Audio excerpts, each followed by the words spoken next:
Hello friends, welcome to my channel రాగా blog. ఇవాళ నేను మెంతులతోని పప్పు చూపిస్తున్నాను. సో ఫస్ట్ టైం వింటున్నారా మెంతుల పప్పు? సో యాక్చువల్గా ఈ పప్పు అస్సలు చేదే ఉండదు అండ్ క్రీమీగా చాలా బాగుంటుంది. ఒక్కసారి మీరు చేశారంటే ఇంట్లో వాళ్ళందరూ కూడా మళ్ళీ మళ్ళీ చేయమంటారు, అంత బాగుంటుంది ఈ పప్పు. సో నేను ఫస్ట్ మెజర్మెంట్ చెప్తున్నాను. సో ఇది వచ్చేసి ఒక 150 గ్రామ్స్ కందిపప్పు. సో 150 గ్రామ్స్ కందిపప్పుకి మీరు ఈ స్పూన్ ఉంటుంది కదా, so teaspoon. So 150 grams కందిపప్పుకి ఒక 3 చెంచాల మెంతులు వేసుకోవాలి. సో చూడండి, నేను 3 స్పూన్లు వేసాను. వేసిన తర్వాత ఈ మెంతులు కొంచెం డస్ట్గా ఉంటాయి. సో ఇవి ఏంటంటే ఒక 2 సార్లు వాష్ చేసుకొని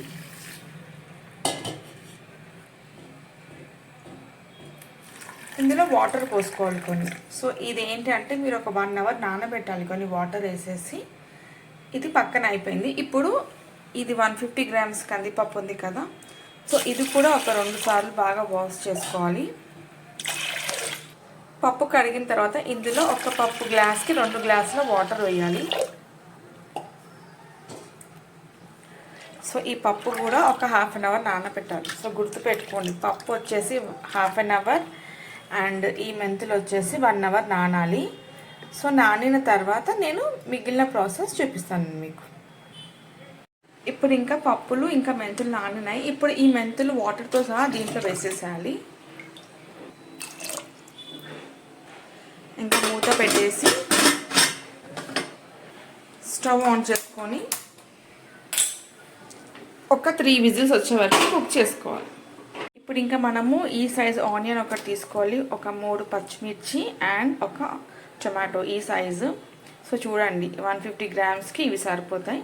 సో ఇప్పుడు ఇవి కట్ చేసుకోవాలి.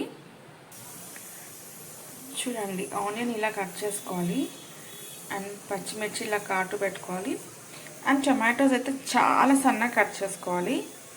సో ఇలా కట్ చేసుకోవాలన్నీ. సో ఇంకా పప్పు విజిల్ రావడానికి ఉంది.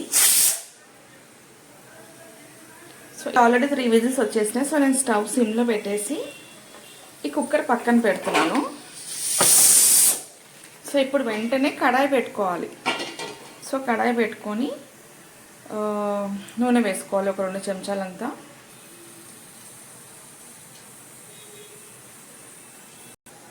నూనె వేడైంది. ఇప్పుడు ఇందులో జీలకర్ర ఆవాలు, ఎండుమిర్చి ఇంకా వెల్లుల్లి రెబ్బలు వేసుకోవాలి. సో వెల్లుల్లి రెబ్బలు అనేది ఒక 10 వరకు వేసుకోవాలి, ఫ్లేవర్ బాగుంటుంది. తర్వాత ఇందులో పచ్చిమిర్చి ఇంకా ఆనియన్ వేసేసుకోవాలి.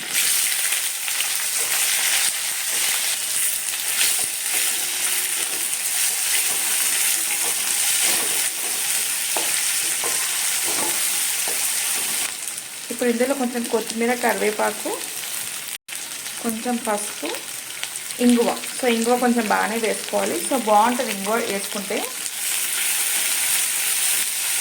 మంచి మిక్స్ చేసుకోవాలి.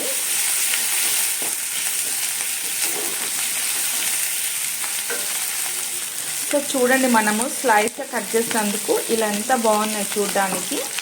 సో ఇలా సన్నగా కట్ చేసుకోవాలి. యాక్చువల్గా ఈ ఆనియన్స్ ఫ్రై అయ్యే వరకు మనకి ప్రెషర్ అనేది పోవాలి కరెక్ట్గా. సో ఈ వేడిగా పప్పే దీంట్లో వేయాలన్నమాట. సో పప్పు అనేది చల్లగా అస్సలు అవ్వద్దు, వేడిగానే ఉండాలి. సో వెంటనే దింపంగానే మనం ఈ ప్రాసెస్ అనేది స్టార్ట్ చేయాలి కడాయి పెట్టుకొని. ఈ పప్పు అయితే చెప్తున్నాను, నిజంగా చాలా అంటే చాలా బాగుంటుంది. ఈ రెసిపీ వీడియో అయితే ఎక్కడ కూడా ఉండదు యూట్యూబ్లో. సో మా ఇంట్లో ఒక రోజు చేస్తే మళ్ళీ నెక్స్ట్ డే మళ్ళీ చేయమంటారు, అంత ఇష్టము పిల్లలకి అందరికీ కూడా. అండ్ మెంతులు కదా చేదు ఉంటుంది అనుకుంటున్నారేమో, చేదు అనేది అస్సలు ఉండదు. ఈ పప్పు క్రీమీగా చాలా బాగుంటుంది. అసలు వేడి అన్నంలో తింటుంటే ఇంకా మీరు ఏ కూరలు చేసుకోకపోయినా సరే పప్పుతో మొత్తం తినేస్తారు, అంత బాగుంటుంది. ఆనియన్స్ ఫ్రై అయినాయి కదా, ఇప్పుడు ఇందులో సరిపడే అంత సాల్ట్ అండ్ 2 చెంచాలంత కారం వేసుకోవాలి. వేసుకొని కలుపుకొని ఇందులో కొన్ని వాటర్ వేసుకోవాలి.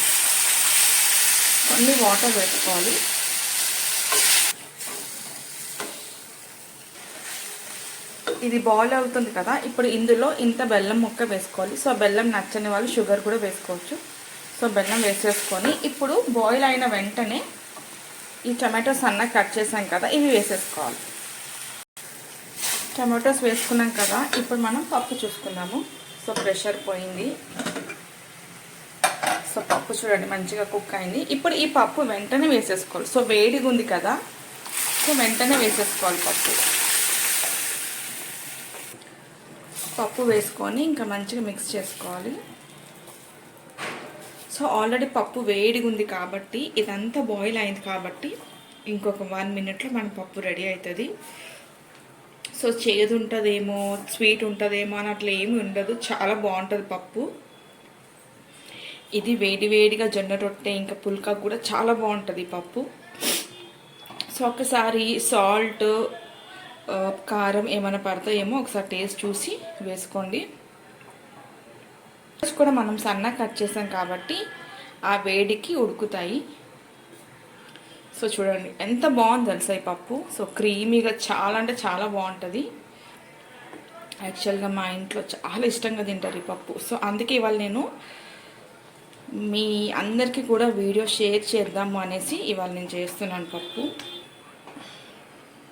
సో చూడండి కలర్ కూడా ఎంత బాగుంది. అసలు చేదైతే ఉండదండి. మీరు అనుకుంటారేమో చేదు ఉంటుందేమో అనేసి, చేదైతే అస్సలు ఉండదు. అది బ్యాలెన్స్ అవ్వడానికి మనం టొమాటోస్ కూడా వేసాము, కొంచెం బెల్లం కూడా వేసాము. ఈ పప్పు తిన్నారంటే మీరు మెంతుల పప్పుకి ఫ్యాన్ అయిపోతారు, ఇంకా అంత బాగుంటుంది.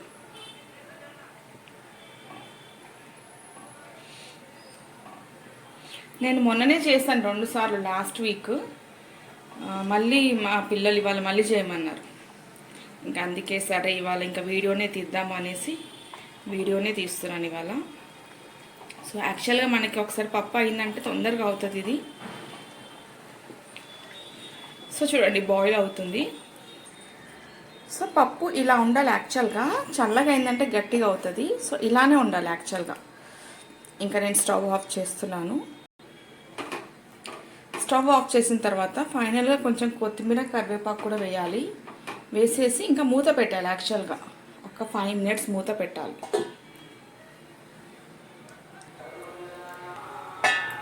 సో 5 మినిట్స్ తర్వాత ఆ కొత్తిమీర వాసన అన్నీ బాగా పట్టుకుంటుంది ఆ పప్పుకి. సో అప్పుడు ఇంకా టేస్ట్ బాగుంటుంది. సో మన వేడిగా మెంతుల పప్పు రెడీ అయింది. సో ఈ రెసిపీ అయితే మీరు ట్రై చేయాలండి, అసలు చాలా ఈజీగా. ఎందుకంటే నేను చెప్పినవి అన్ని ఇంగ్రీడియంట్స్ అన్నీ మన ఇంట్లోనే ఉంటాయి, బయట నుంచి తెచ్చేవి ఏమి ఉండవు. సో మెంతులు అనేవి అందరి ఇంట్లలో ఉంటాయి కాబట్టి చేసుకోవడం కూడా ఈజీ. కానీ ఈ రెసిపీ అయితే మీరు ట్రై చేయాల్సిందే, చాలా అంటే చాలా బాగుంటుంది. సో కమ్మగా అన్నం అంతా తినేస్తాము, అంత బాగుంటుంది. సో మీరు కూడా ఈ పప్పుని ట్రై చేసి ఎలా ఉందో నాకైతే కామెంట్ చేయండి. Thank you for watching my video.